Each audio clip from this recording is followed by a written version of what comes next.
I'm Ray Allegrezza, and I am editor at large at Home News Now, and I'm the director of content and events for IFRA. And I have a podcast called The Last Word. And the premise of the podcast is we talk with industry leaders about things going on that would be of interest to the industry. And at the end of the podcast, I zip my lip, and whoever my interviewee gets the last word. So today I'm with Carlos Bosh of Violino. He is the man, and he's got some interesting news. We're going to talk about, well, we were talking previously about tariffs and people shifting things because of that. And you've got some interesting news about a new factory in Vietnam. So tell us about that. Well, we obviously not the first to go to Vietnam, but we feel like the timing of it is good. Um, Obviously, there's been a lot of discussions in and around tariffs with China, and we have an amazing factory, in my opinion, with amazing people, and so obviously we've held the fort in terms of that, and had a lot of success out of China, but we want to make sure that the promises we've made to our retailers we can keep.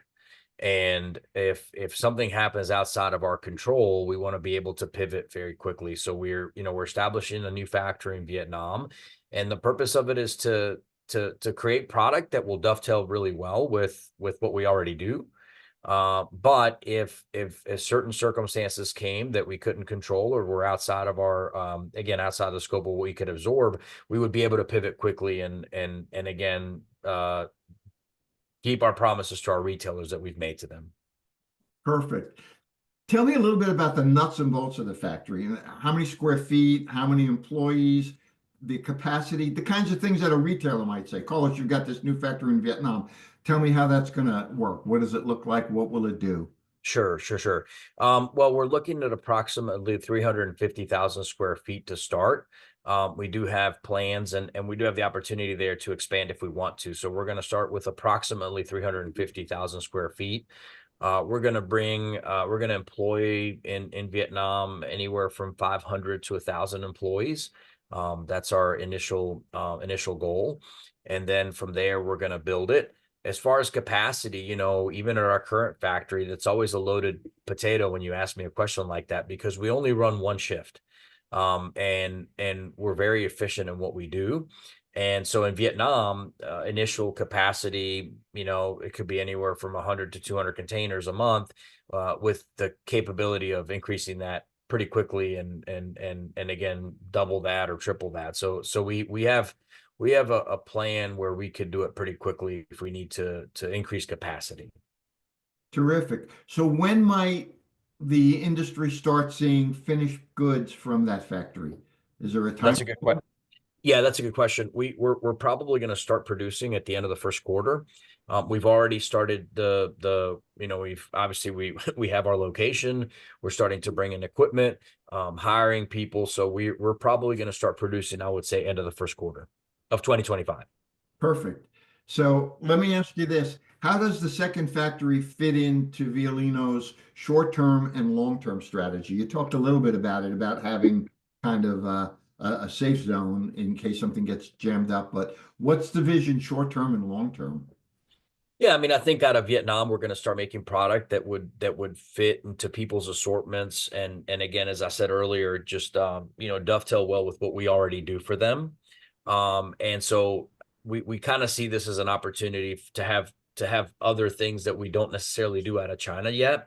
We'll show some product at the end of the month in January in Las Vegas, and so I think people will see just a little bit, maybe a little bit different scale. It still has to have the essence of Violino, which is kind of what makes us us.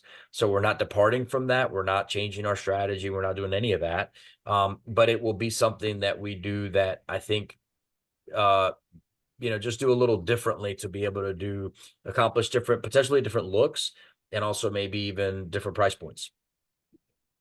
All right. Is it too premature to ask if would the price points coming out of Vietnam, would they be higher or lower? I guess it would be dependent on the product. It depends on the product. Yes. There'll be some things that we're doing again a little differently there than we are at our current factory. that will help us gain some in some areas. But I also think that at this time it's a little premature to say because we don't have everything nailed down. But we have a strategy. I just would I want to see how that kind of plays out. Absolutely. Talk to me a little bit about the factory in China. How large is that in comparison to the Vietnam factory? Is that China one bigger or?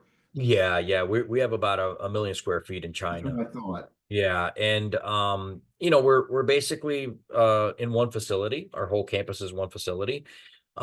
We do happen to have a foam factory maybe 15 minutes from which is an addition to, and we only produce foam there. We do sell foam to other people as well. We actually started out as a foam manufacturer, so we're in the foam aspect of things, we're vertically integrated. So we do have our foam factory a little bit further away from our main campus, but everything else is made in our main campus and inside that million square feet. Good deal.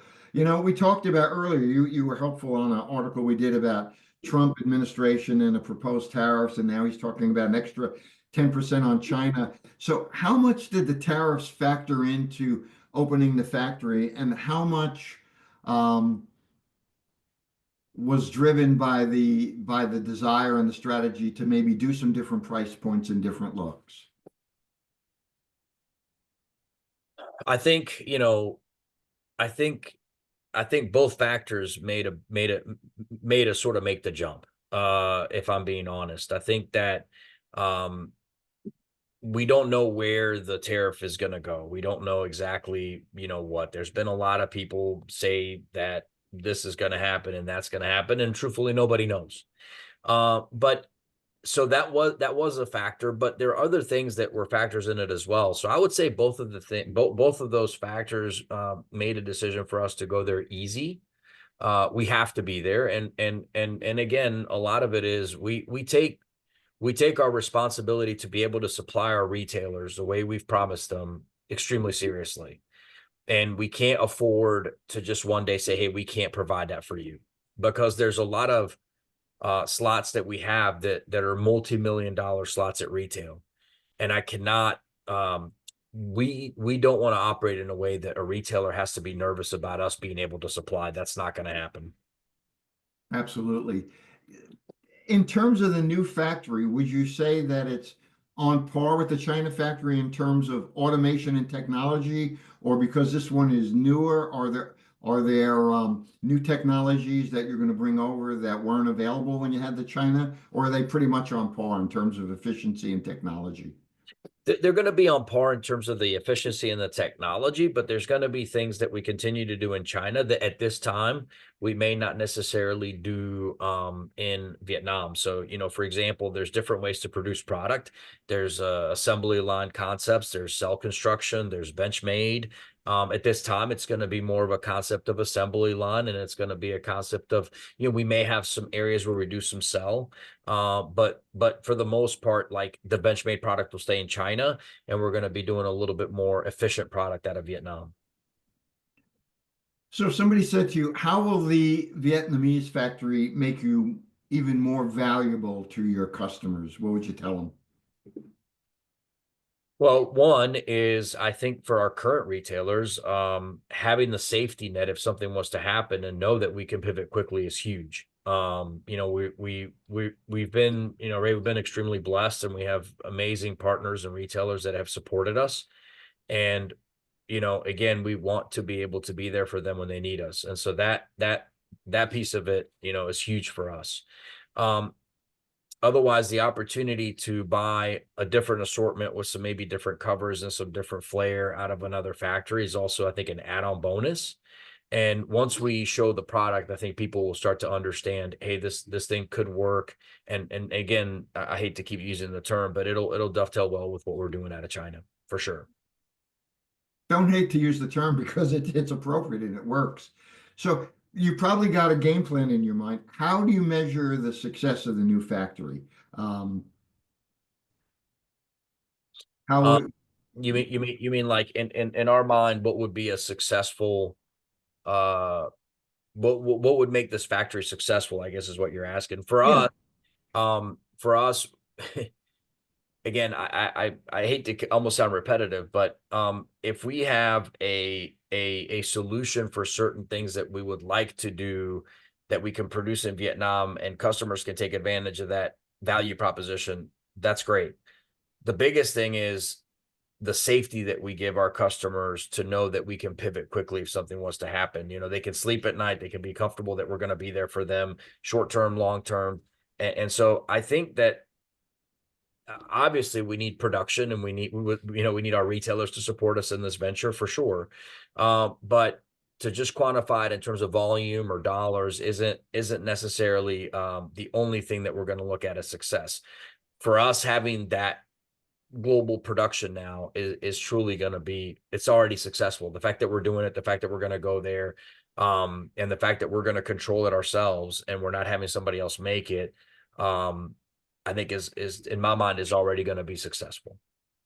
Good. I think it's fair to say with a new administration coming in and with the business kind of being up in the air, a lot of people are waiting to see which way the wind is going to blow, which way the chips fall before they do something strategic. What kind of message do you think you're sending to the customers and to the industry by making a sizable investment at this point in time in the factory?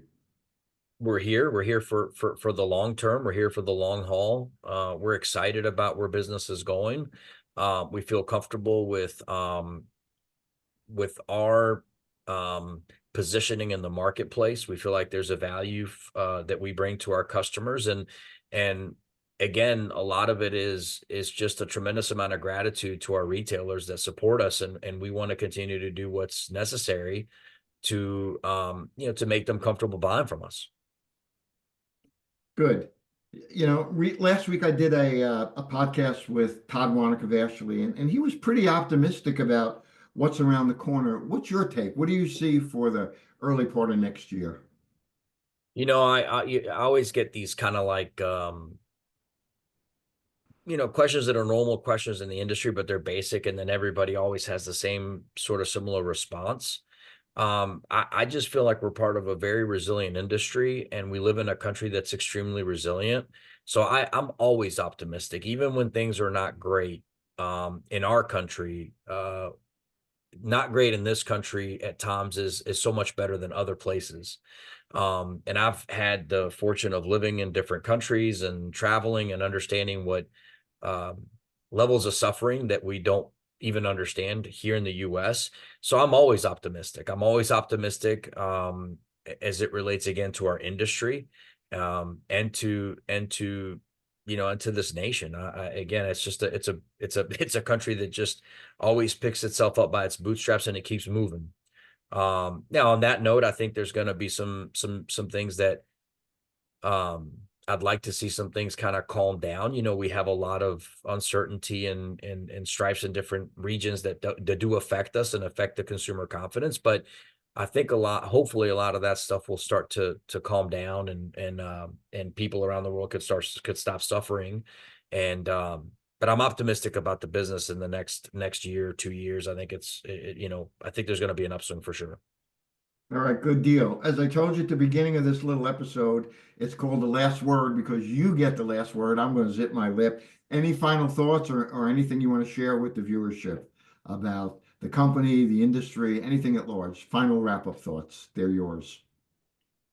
You know, I don't have a profound message that I'm going to leave you with, but I'll say this: we have been so fortunate um, at Violino to have the tremendous amount of support that we've had, and you've been in our showroom, and I know you say I get the last word, but I really want people to feel a certain type of way when they walk in our showroom. I want them to feel comfortable. I want them to feel invited. We have been, and just in general, this industry has been so embracing to somebody like me, and again, to our representatives, our sourcing agents, as we call them, to our management, to our staff internally. Honestly, my last word is the generation of people that I talk to sometimes, they used to say, oh, we don't want our kids in this industry, and it's a tough industry, and man, this is an amazing industry. And some of the nicest people, kindest people I've met were through this industry, like them or not, great people. And honestly, my last word is I'm just thankful. I'm thankful and grateful, like to be embraced by amazing people. You've had a legacy in this industry, and yet you treat me, like with utmost respect. And I have found that in this industry, people treat you like you treat them, almost a mirror. And I'm just thankful and grateful for the people of this industry. I think there's a lot of good people, and if my kids decided to come into it, I'd encourage them. It's a great industry, man. Well, I can't top that. I would just say this. I have, of my four sons, two of them are now in the industry, and I'm proud of them and I'm proud of this industry. And I'm proud of what guys like you have done. You know, you've been embraced and you've been respected, but this is an industry that measures twice and cuts once. So if they're respecting you, you've done something to earn it, and the company's done something to earn it. So with that, I say thank you for what you've done. Continue to do what you're doing because we need more like you. And thanks for helping me put this episode of The Last Word together. That's awesome. God bless. Thank you so much, Ray. All right, thank you. We'll see you soon. See you soon. Take Bye care. bye.